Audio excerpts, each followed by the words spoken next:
buried deep within a cemetery. I will fight, never wary, I wanna be legendary. Till I'm dead and buried deep within a cemetery. I will fight, never wary, I wanna be legendary.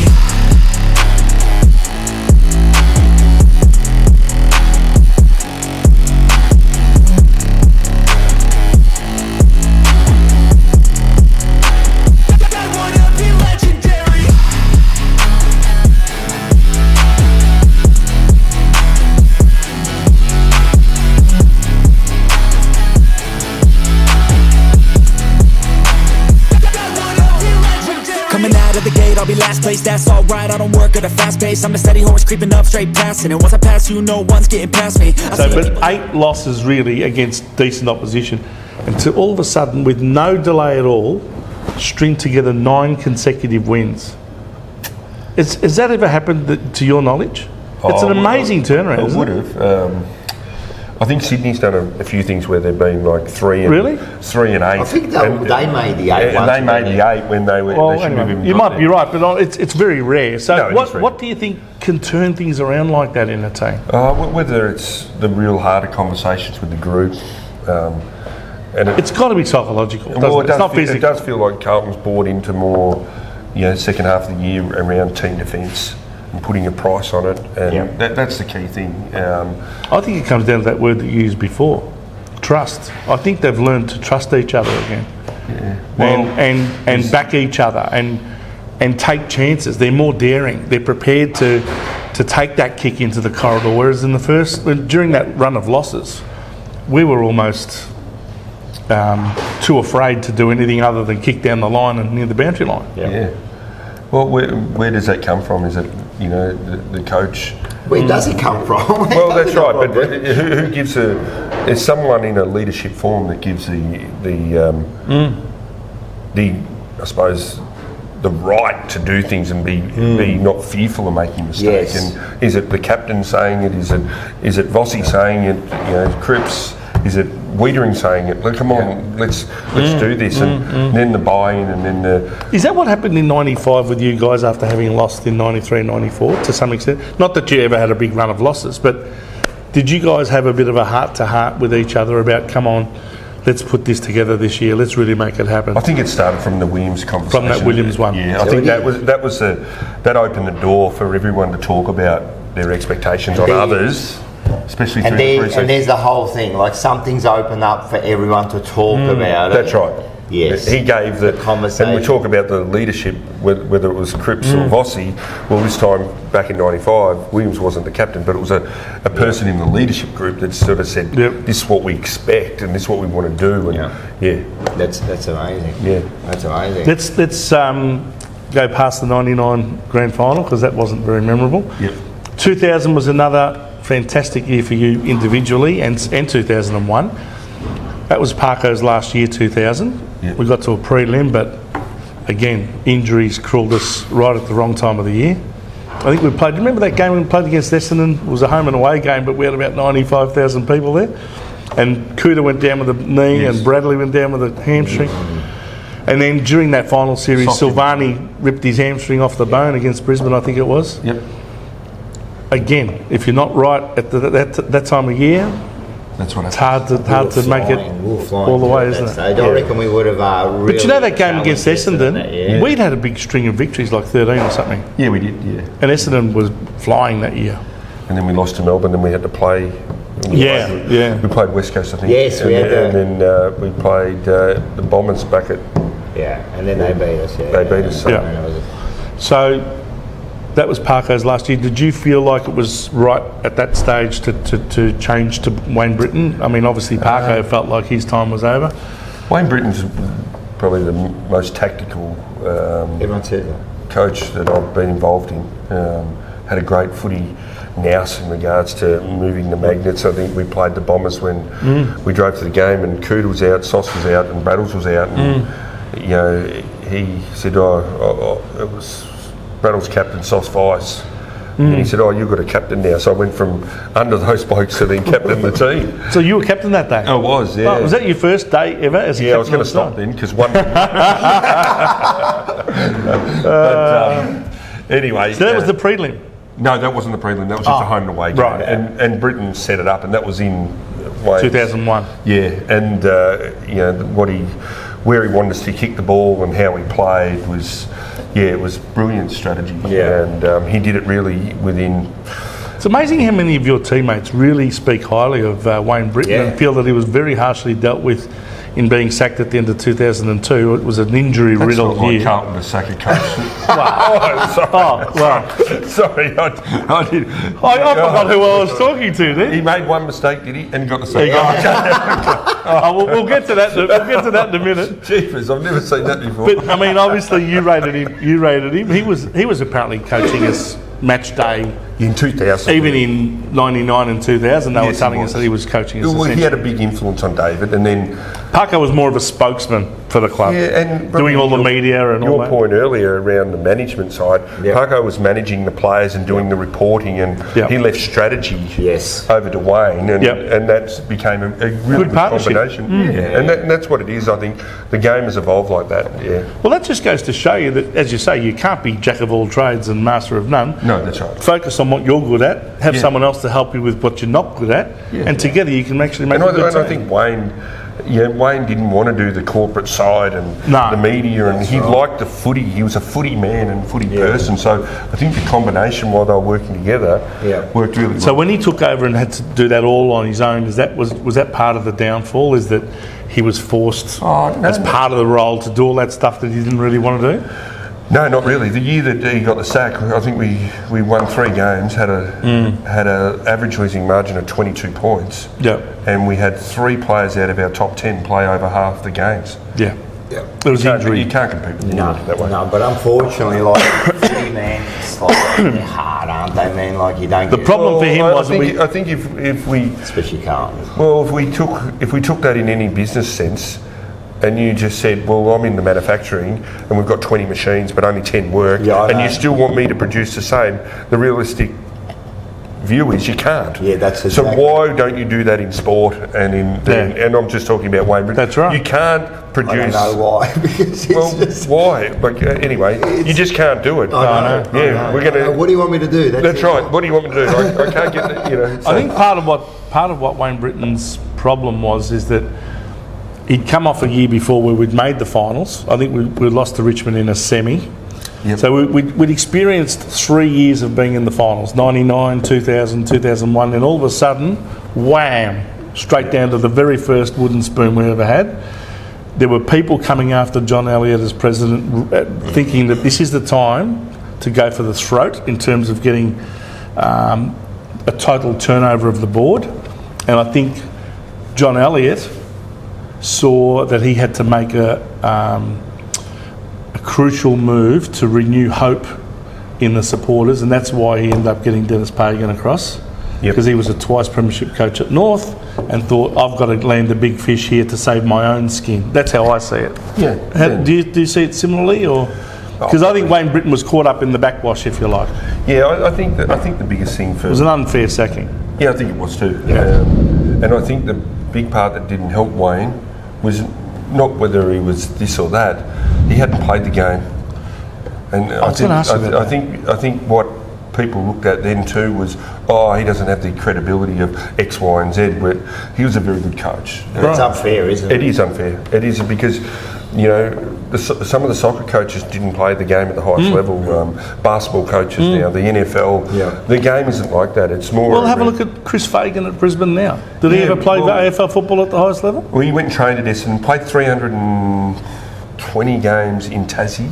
He played for Tassie in the State League, so very good player. Sure. Very good player. Didn't quite get to there. AFL level. But and Wayne was the same, but Wayne got cut down with injury and was retired at 22 because of a knee. So would have he got there? I don't know, but I'm just saying I think it was... I think sometimes, as you said, man, they're too quick to jump sometimes, you know what I mean? And I just, sometimes with a coach, and who am I to talk, but sometimes they're coaching, and you've got to give time for the group and the coach to grow, you know. Well, we saw this year that for the first time since I can remember, at a time when you'd swear black and blue that they were ready to put the knife into Michael Voss, they actually stuck by him and said that they were going to stick with him anyway, and publicly they made statements like that.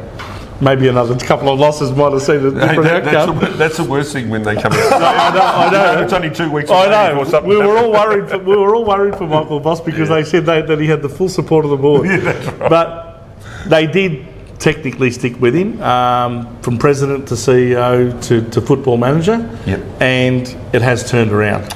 Yep. Maybe he was only 1 or 2 more losses away from not being able to keep his job, but nevertheless, it has turned around. And I think sometimes the playing group's got to have the onus put on them to change and to start to. It's just good to see, because when you look at champion data and the rankings of the Blues, and they've been ranked in the top 4 or 5 clubs talent-wise for the last 3 years. So it's good to see them fulfilling their potential. The list has always been there, hasn't it? Yeah. Well, for a while, and to see, last year very unfortunate not to make it. Yeah. But this year to go one further to play, and now they're getting a bit of traction in the finals, which is fantastic. But the bit is around the board and the faith and that. You've got to, to think Michael Voss was in his 2nd year and they're going to sack him. I know. My goodness, it is just. Why employ him? Like, I know. It is unbelievable. But isn't it one of the crazy things about our game is that we often have people in boardrooms, most of which have never played the game or even know much about the game, making decisions on people's futures like this. I mean, I don't know how else you do it, but often they do make those decisions to say, we've got to make a change. And Michael Voss, I dare say, if we had lost to Gold Coast instead of winning in round 14, I think it was, just before the bye, that could have been the difference between keeping his job and not keeping his job. Yeah. It could have been. We don't know. We'll never know. But sometimes these people that make up boards of directors, they're making decisions that they have no qualification to make at all. Well, and the other part too is it the board making the decision? Or that's the other thing. Or outside influence. Well, that's true too. That's true too. Anyway, who only get part of the information? Let's finish up on your playing career. So you've gone through it. You were the captain that year too. That was your first year official year as captain, 2002. Yeah. So it wasn't a great introduction to it, was it? No, I didn't get to play. I think I played 7 games. So you didn't. That's right. You were injured for most of the year. Not even a part of it. So. And then you came back in 2003 with a new coach, Dennis Pagan. Yep. And again, cruelly cut short, not even halfway through the year, and injury puts paid to your playing career very early. Yeah, that was. Didn't you do your shoulder or something? Yeah, I was over in Perth and I subluxed, dislocated my shoulder. Perth hasn't been good to you, has it? No. So I popped out, went back in, went to tried to play for a little bit longer, couldn't get my arm out or even above my head. So I went to the hospital, they x-rayed it and said, oh no, you're fine, and then they brought the x-rays back at the ground and they goes, what about that big crack? Jeez, they would have sent off a poor local footballer. Unbelievable. And so you only had how many games under Dennis Pagan? About half a dozen or something? Yeah, 6 or 7? Like that. Yeah, 6 or 7. And I didn't play many in the last 2 years. I played about 14 or 15 games in 40 odd. Yeah. So it was sort of one of those ones. I got we played in North Melbourne and I went to kick a ball. I had the ball and I could see Byron Pickett coming and I'm thinking, there's no option. I'm thinking, wait. I know he's coming, but just cop the hit to see if something opens up. And he hit me, but he hit me that hard as he did. My neck went there and I got a stinger. And it ended up, I couldn't feel my right arm. And I went off, and then the next week we played the Bulldogs. Libba was tagging us and I marked the ball, fell down, and my right hand again went there. And I got screws put in after that game because my finger split through here, so I got 3 screws put in, and I went and saw a specialist and he said, it's like you've had a motorbike accident. It's ripped your nerves and that here, so when you're getting hit, it's making your right arm dead. Yeah. And he goes, you just need to be a bit careful about that. So the 2 weeks off with the screws, he goes, that'll help you. And you just got to be careful on the footy field. And then I got back and then I snapped this ligament down here and it retracted back down to my wrist, and they strapped my finger up because they said you're out for the rest of the year. So I just strapped it up, and there were things that just started to come, and then I had the shoulder, and I'm thinking, jeepers, I'm 31, 32, my boys are only young, I want to be able to run around. Yeah. I've had, you're almost 32 when it happened. Yeah. Did you know then that it's career over, or was the decision made a lot later than that? No, I went to, and what happened with the shoulder, it froze. So it was going along fine in the rehab, and then it froze. So then I had to get a hydrodilatation, which is they just pour fluid in while you're under and crack it all and get it going again. And as soon as I had it done, there was a glass of water there, and I went, "Oh, you beauty! I can go out and grab it," because I couldn't reach out. Right. And then I had to work out what am I doing, and I went to Perth. Jeez, you must feel like you're almost being pieced back together again after a while. I've had 28 operations from footy. Whiz. So And footy's not tough. nah, but I know you have your highs and lows in footy, and that's whether it's coaching or playing. So Andrew McKay took over from you as captain for the rest of that season, and you announced your retirement during the season, I think it was, wasn't it? When it was clear that you weren't coming One of back. the great speeches to the players that one. What was that? Mine to the players. Yeah, what did you say? What was it? I said, I'm going to retire. I started crying. Yeah, but I think it is emotional, Oh, it is. isn't it? Yeah. Oh, it's something that you love. And, It's a dream that you know is coming to an end. You know what I mean? You go there every day. You know, I was 14. I was there at 14. Did anyone have to convince you to retire, or were you still hoping to get back, or were you like, no, I've come to this decision myself? No, I went and made the decision myself. Yeah. I've got a quick question. I've asked this a few players, right? Yep. Play 25 games and win a premiership? Or play 255 play games. 300 games or 250 games and no premiership? Oh, I would say win the flag. Yeah? I think that's what you play for. I understand, but then like you just said, 15 years of going in every day and being with your mates and winning and doing all that. I know the ultimate, but man, Yeah, but I'm talking one season or play 15 seasons. yeah, It's a tough choice. It depends if you look at it from a monetary point of view. You're saying let's No, play. don't worry about That's right. So and I wouldn't. So Yeah. I'm saying let's play 1 year. Yeah. And get a flag. You finish up the club, you go to local level or a step below, and you'll have that friendship and all that. And Yeah. you've always got a tie to that 22 that played. Yeah, that's true. Forever, That's forever. true. I know. Forever. I know. It's hard for you to answer because you got both. You got a flag and almost 300 games. So Yeah, it is. That's right. It is easy when I've been very fortunate. no, when you- very fortunate. But So, we'll just go. Yep. I want to now. All right. So you finish your career. You're a great player, best of fairest. You're a champion. We love you, and you go into coaching, which you always were going to go into, weren't you? Yeah, I wanted to. I did the coaching courses when I was sort of towards the end Yeah. of my playing career, and I Did you always know you wanted to be a coach at yeah, that stage? I did. I love the strategy side of the Yeah. game, and Wayne Britton for his time there really allowed me to express myself in that space, and so I'd go into his office and he'd go after I'd go into his office, go out. And then he'd come past and go, "You've been in my office, haven't you?" I changed the magnets, and I'd put up a couple of little messages or something. He goes, "You've been in my office," and I said, "Yeah." gross. So I just like the thinking about it. Yeah. And what it did allow you to do was think not about yourself, Yes. about the team, and I think that's critical too. Yeah. And so we went. Because I know you're going to go through, but No. we know that Brett's going to he hasn't got much time with us. But I just want to get. So you do your little bit of your play. You went over to Melbourne, St Kilda. No, I just went to Melbourne. and Melbourne then I for a went- couple of years. Then I went and coached. Coached at Norwood. Oh, that's Yeah. right. Yep. And then you Came back to the Blues. come back to the Blues reserve. You're doing there, and then all of a sudden you get thrown into the interim. senior, the interim. Yeah, You took took over as interim after So they the sacked him first as thing Pagan, is, when Pagan gets sacked, do you know that's about to happen? Like, is there any word that it's not going to be long? I think there was pressure at the club. I was there was. I was doing the forwards as an assistant coach, and then Dennis changed it into the midfield to see if we could get a spike in that just by changing the coaches. So sort of saw if there was a bit more of a different view there. Okay. And what I would do is I would, at lunchtime, just sometimes to get out of the club, I'd go for a walk down Brunswick Road to just a bakery and get a roll and walk back and eat it. Yeah. And one day my phone went off after we got beaten by Brisbane, I think it was, by 60 odd points. And they said, "Oh, can you come over to the CEO's office?" Yeah. And anyway, so I went over. Did you have any idea what was about to happen? No.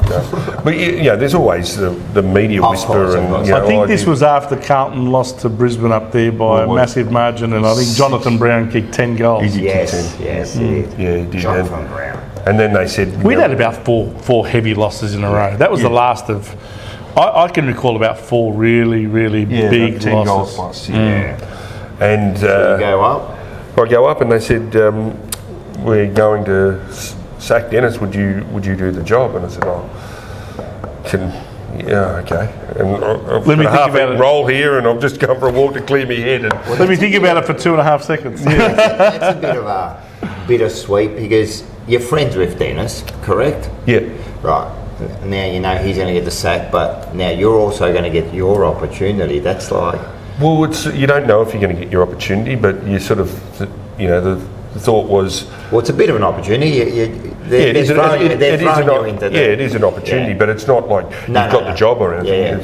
Yeah. But the part is, it's like doing the North Melbourne role this year. Well, if the club have reached out to have faith in you, they've got some belief in you. Yeah. If you're the first one to come to, so that was the part that you sort of go, okay. There's 6 games to go. How do I do this? Yes, and that's interesting now. Because really, there's only 6 games to go. What can you do in 6 games? I mean, what are you going to change the whole strategy? What are you going to do? Like, What was your approach to those last half a dozen games? What I wanted to do is, there was a Free them up a bit? it was a real flat. It was trying to get some energy back into the group and a bit of excitement. I think we're low in possession, so it was more let's share and care the ball and let's all get a touch, get involved in the game. And we didn't change a heap around a lot of the strategy stuff. Sometimes we talk about where we want to kick the ball on that, but the first part was about, Yes. And we ran St Kilda to, I think 5 points or 6 points. Yeah. We had some almost wins. Didn't we? Yeah, we did. Essendon at the MCG was an almost win. Yeah, so, and from that point of view, and then we had the part where we had some blokes that were injured. And I was just going to say, we had to put a lot of guys into we put some pre-season out, surgery. and, the year before, I think North Melbourne didn't make finals, and what they did is they got blokes ready to train when they first come back, so they could have a big pre-season to have a big season. Yes. And the platform is, if you have a big pre-season, you usually have a big year. Yeah. It's hard to not do much to Christmas or post and then have a fantastic year, unless you are an older statesman that's been seasoned. So, or unless you're Sam Walsh. Unless you're Sam Walsh, you can do that. Yeah. No, that's true. That is true. So we put some out to get that needed it. They were getting help to run out each week, and it wasn't healthy for them. So that was the part that was sort of like, geez, what do we do here? Yeah. We've got the blokes that are nearly falling over and they're just hanging on by a thread. If it goes pear-shaped, they might have bigger injuries and we might not get them back. And really, OP had gone out of the game a bit, and the OP had become the shoulders. Yes. And they still are, and they're sort of 3-4 months. Yeah. So blokes that had shoulders, you sort of like, if we go right through, they might not get back to nearly True. back end of Jan. True. So trying to get blokes right, but making sure. And the good part was we got to really invest in some players that became, they didn't end up at the club. Sean Grigg got games of footy that end up playing. He's a premiership ruckman. He is. Sean Hampson, there's players that we got to put in and try and expose, and I think to see where our next opportunity to grow was, which was good. Yeah, so now you do your, how many, was it 6 games for that? 6 games. 6 games, and do you have to do an interview? Like, how does this work? Or No, I did an interview along the way. I opened, the view was to open up everything to board, senior management that wanted to come in and look at any of my meetings, be a part of anything. It was open slather. Yeah. Are you aware whether the club interviewed anyone else for the senior position before I think giving you there was the a couple job? of others that they did. And then it was before we played, I can't remember who it was towards the end, but might have been Port Adelaide, over in Port Adelaide, second last round. I was going to, I told them Melbourne had reached out to have an interview, and I was about to go, and they said, don't go.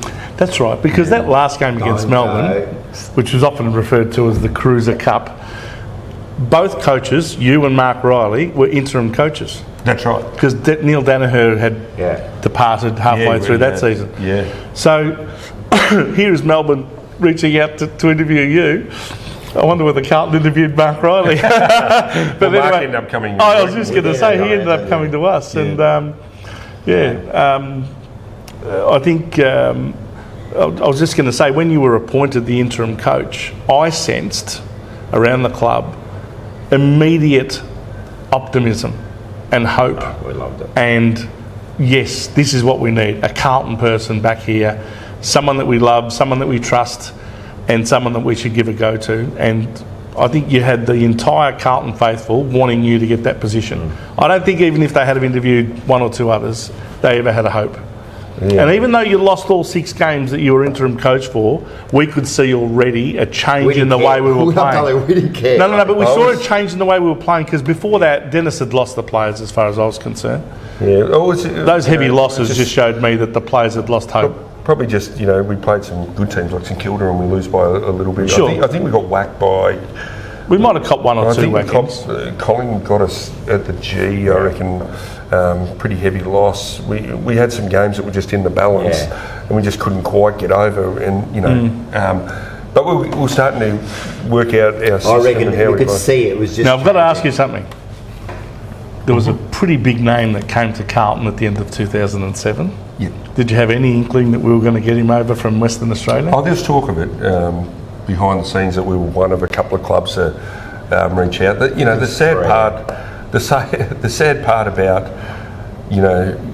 when Chris Judd wants to come and play for your footy club, there's no doubt that you're trying to bend over backwards. Of course. And they did. Yeah, that's right. In more ways than one. But the sad part is you lose a player and a person like Josh Kennedy. Josh Kennedy, who was a terrific person. Yeah. And he didn't want to go. No, he didn't want to go, and it was the only way to get the deal done. And the part for us was... I know that he didn't want to go, because at the time he was asking me to help him buy a house here in Melbourne. Yeah. And then he rang me and said, don't worry about it, guess what, I'm going back home. Yeah.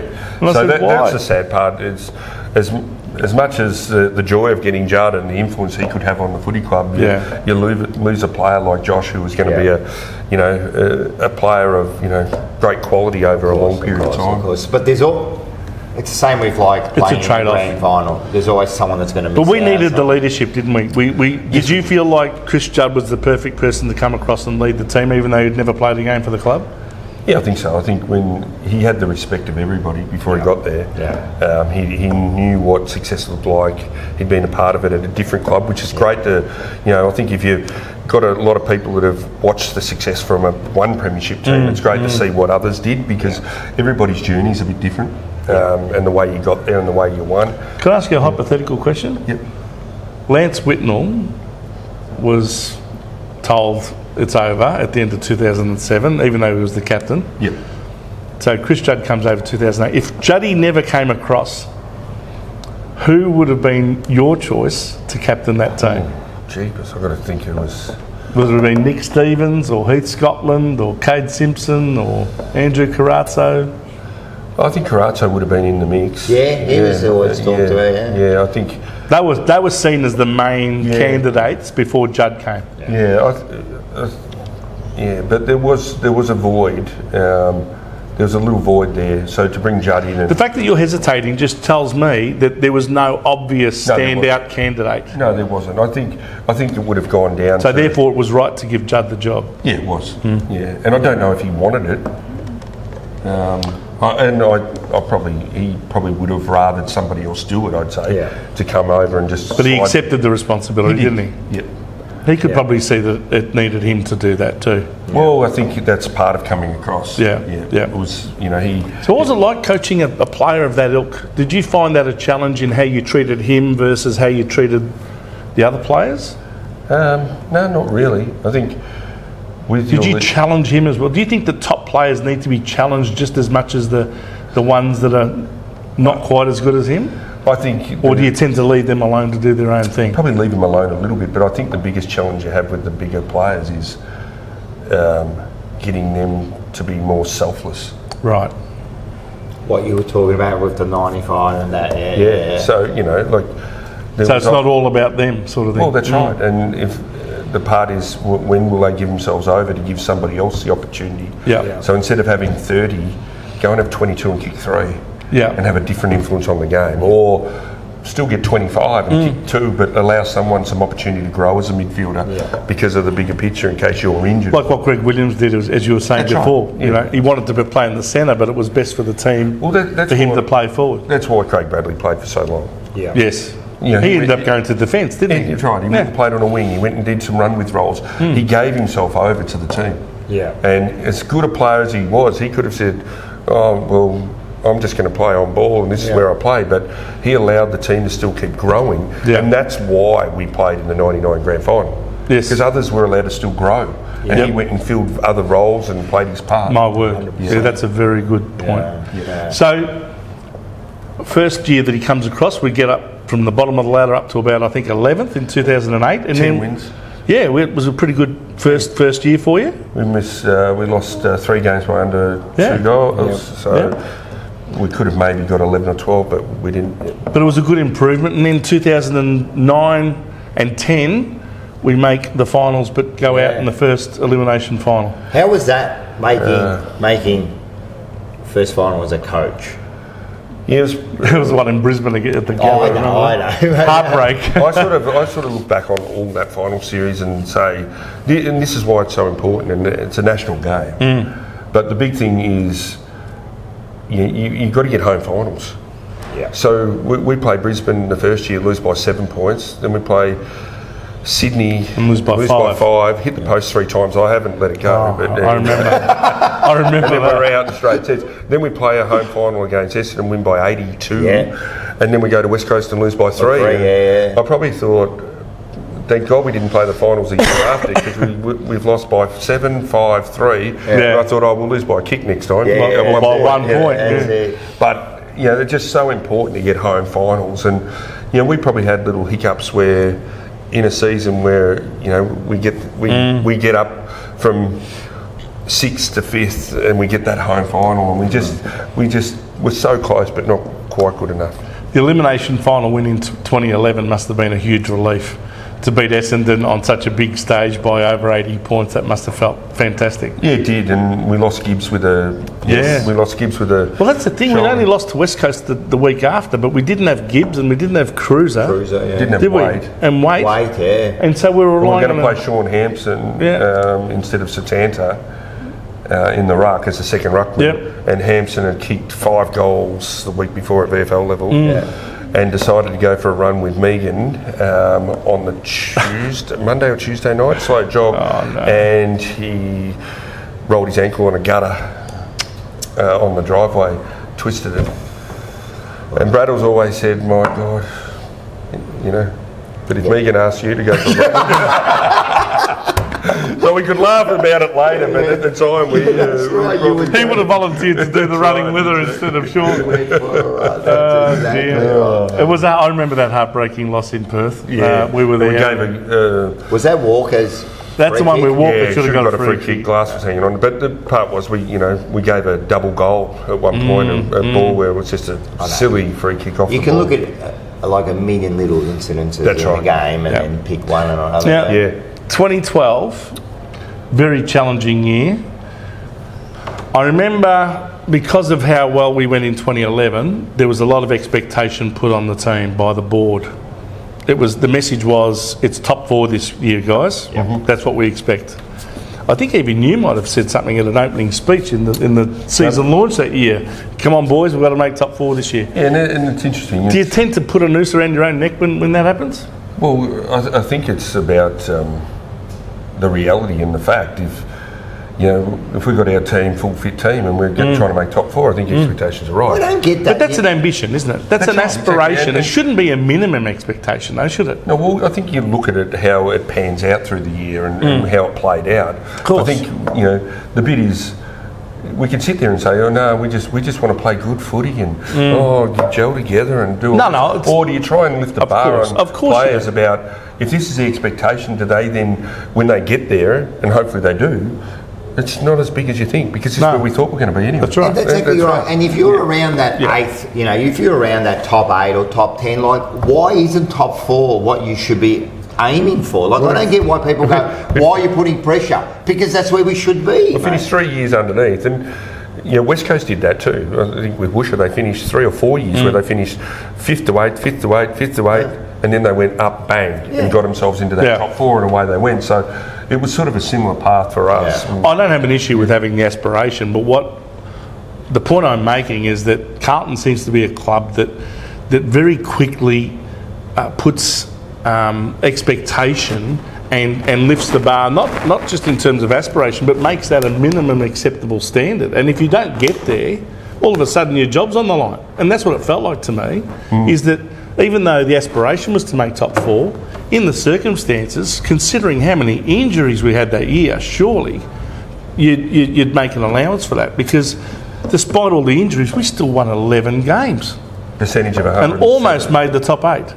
Yeah. Just missed out. Now, that wasn't a bad year. We used 41 players, the most of any team in the competition, and teams were running around like Sydney and that using 29 and 30 players for a season. So it's and that's the bit that you sort of we've got top 4 expectations, but the reality is, and I went through this at board level with the footy committee about you can't produce, even their businesses can't produce. Take your best your best managers and take them off the floor and then see how the next go. It just doesn't work. No. Well, despite the injuries, and we all know what happened after that second last game when we went up to the Gold Coast and we had an unexpected loss, but you would have to be the only coach, I reckon, in history that got given the bullet about 9 days after winning a match against a traditional rival by 96 points, I think it was. Do you remember that? Yeah. We beat Essendon by 16 goals. How the hell does a board come to a decision like that? I just cannot believe it. You must have been beside yourself thinking, hang on, I go from winning against Essendon by 90-something points, we lose a game by 12, and you're going to give me the arse. I think that's a bit about decision-making. How did that come about? Can you share something about that with us? Andy McGuinness done an ACL 2 minutes in the game. We were short of height, so they had Day, they had all these big forwards and that too. So I was trying to manage that. I think it was. I still sit there and look at it. I think we kicked 11, 18 or 19 and 4 out in the full. We kicked very poorly. We had 12 more inside 50s. We won the clearances by 18. We won contested ball by 20. Like statistically, we should have won the game by 5 goals. Yeah. We didn't because we didn't kick straight, and we didn't have the players. That you haven't got the stats in front of you there, and you remember there is that there. Well, because it was such a game where you just look back and say, they're not really looking at the game. They're really not looking at the bigger picture here of what's 100%. Unfolded, injuries, performance. And that's where the game is. You can just look at we didn't kick the goal, we lost. You can just look at we lost the game. Well, in hindsight, we should have won the game. That's right. And statistically, and if you would do, and now you don't have it, but Champion Data do equity, and there's some equity models there around performance. And sometimes when you're a coach, you can look at the equity, and we could be up by 4 goals, but the margin says we should be only up by 7.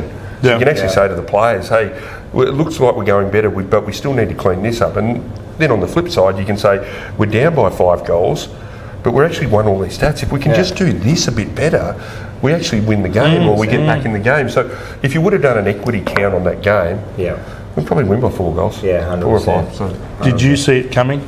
I knew I knew. Were the power brokers already preparing to sharpen the knives? Oh well, when you're in your lounge room with your kids and one night we had pizza and we're sitting there and they're going, oh, the board's caught up, catching up. We lost to Port Adelaide. I remember that. I never forget that Port Adelaide game because I went into the club on the Monday and when you're scratching your head, they were down pretty low and thinking, geez, we just got a lot wrong. Judd didn't play. I remember the game. Simpson got tagged by Corns and shut him out, so we had no real flow in our game. We didn't mark the ball; it was a bit slippery, and we got beaten. And you probably look at it and go, "Geez, that's crap, and it was crap. It felt horrible there. But when I went back in, I thought I did this exercise. I got the names, and I didn't tell the coaches. And I said, okay, because we used to have blue and white magnets. So, I put the blue team up, and I put the white team up, and I said to the coaches, which team do you want to coach? And one goes, I want this midfield, because this midfield looks really good. And the other one goes, no, I love the structure of the team of the blue teams. And then I said, okay, do you notice anything? And they were like, no. And we had, Alan Richardson, Bomber Riley, Gavin Brown, John Barker, Paul Williams, experienced people. And they're like, no, I don't notice anything. I said, well, that was a team that played and that was a team that didn't play. And you guys can't pick which one you'd pick as coaches. You're 50-50. And it sort of showed where we were at. We had too many injuries to too many key players at a wrong part of the year. Yeah. So, and that plays a part. But, it's a win-loss game. It is at the end of the day. It is, but, I think the faith that's been showed, and that's why it's great to see Vossi stay and back him in. Because... you see the success that Geelong had with Bomber, Richmond had with Dimmer. Dimmer could have got sacked and they would have missed 3 flags. And I'm telling you now, if they would have sacked him, they would never have won the 3 flags. 100%. They might have lucky to win one. If the Carlton board didn't do to you what they did, I dare say the following 10 years wouldn't have panned out the way they did at Carlton Football Club. It must be almost ironic to witness what happened to Carlton after you left. Yeah. Well, 10 years of literal misery and constant changing of coaches, and every position that we finished in had a 1 in front of it. It was either sort of 10th or worse. Yeah, well, the only bit... Anywhere from 10th to 18th. That's why I keep talking about, at least the club now, from that point of view, and the board's changed and people have changed, but the philosophy about backing people in and the system, you can't just...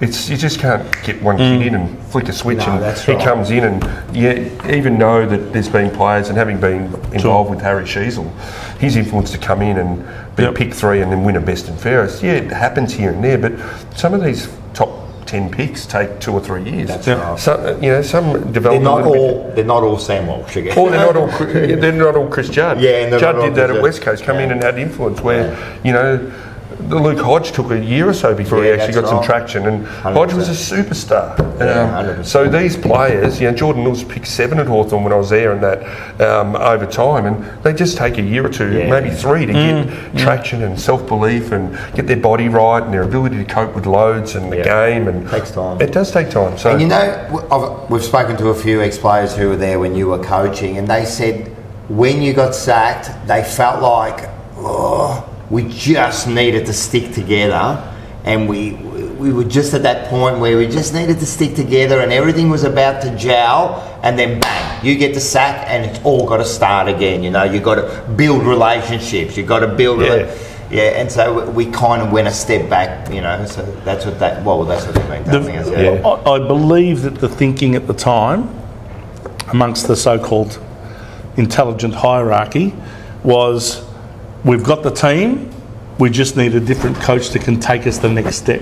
And that's why they got Malthouse, thinking that he's the premiership coach. I didn't think they had the team. And I didn't. So I'm not saying that. I'm not saying that was the truth. We had some things in place to trade. And to get some other players that we thought could improve our list. So, and I won't say who the players were, but we had some trade things that were there.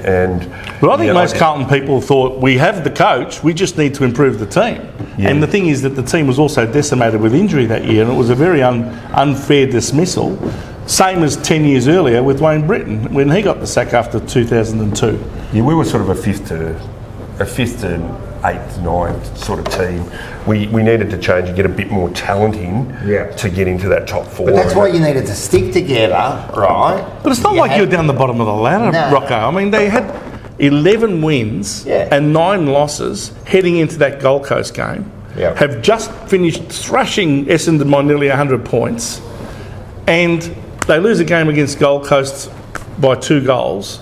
And it's such a radical decision. I just couldn't fathom why. It's very unlike Carlton. Do you have any regrets about that? If you had your time over again, would you do anything different at all? Or do you just know in your heart, I gave it my all, I did my best, and if that was the end result, so be it? Probably not too much different. Not really. Did you communicate with people in hierarchy a lot and try and keep them on side and explain to them what you were doing and where you were at and all that? I think you know that's the bit about the people that are around you. Are they suits?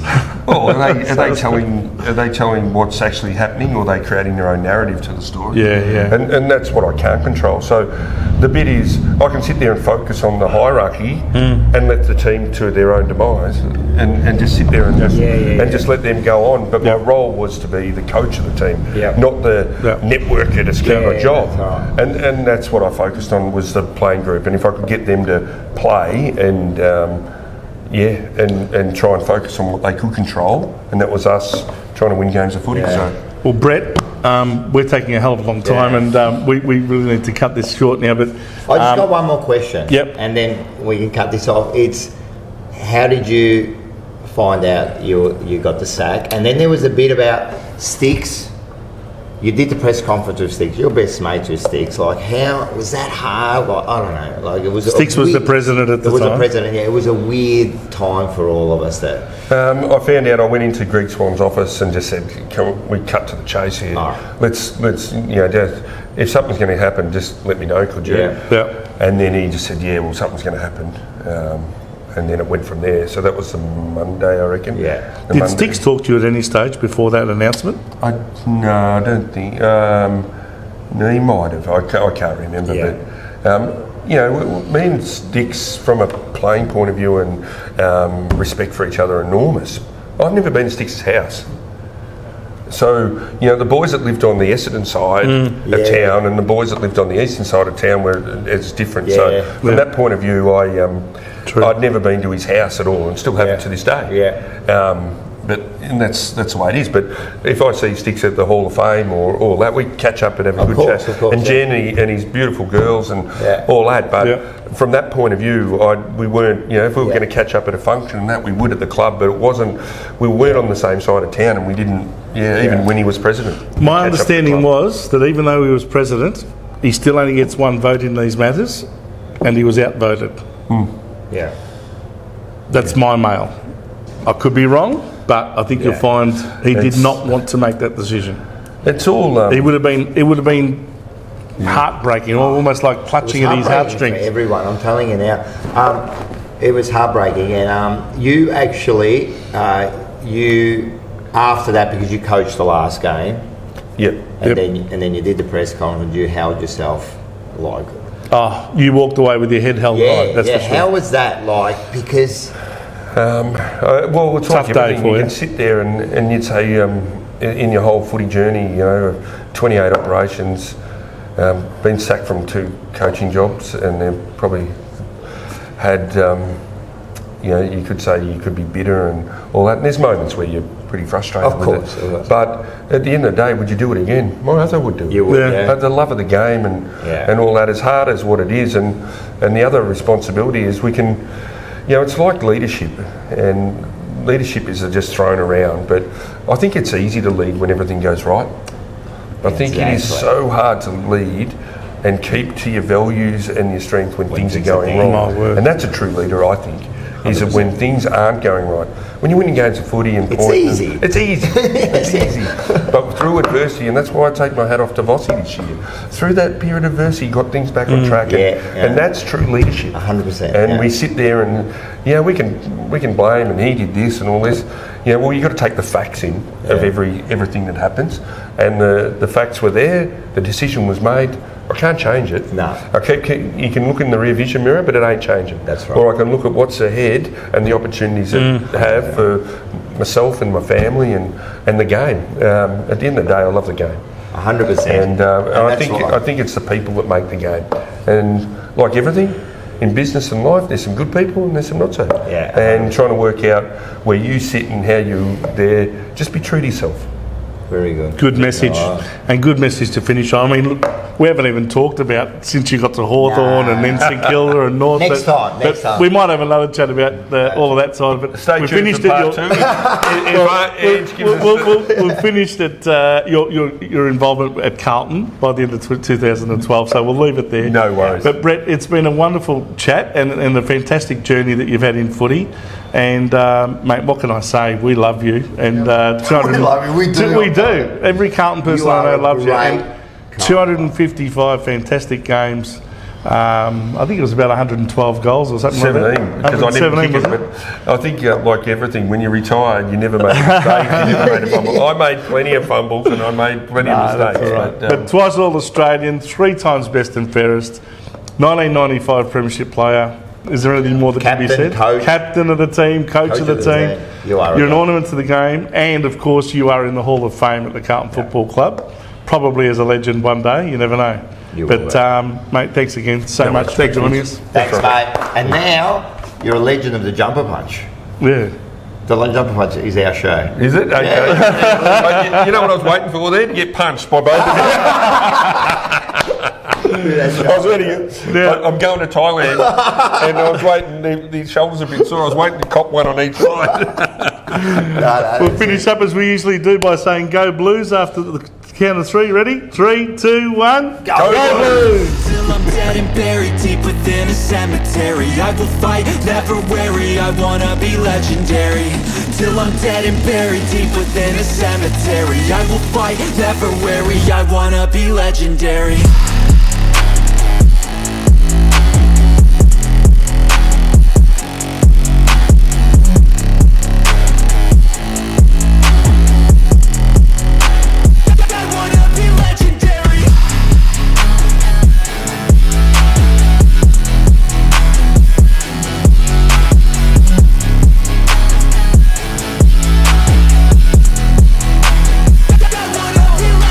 Coming out of the gate, I'll be last place, that's alright. I don't work at a fast pace, I'm a steady horse creeping up straight past it. And once I pass you, no one's getting past me. I've seen people here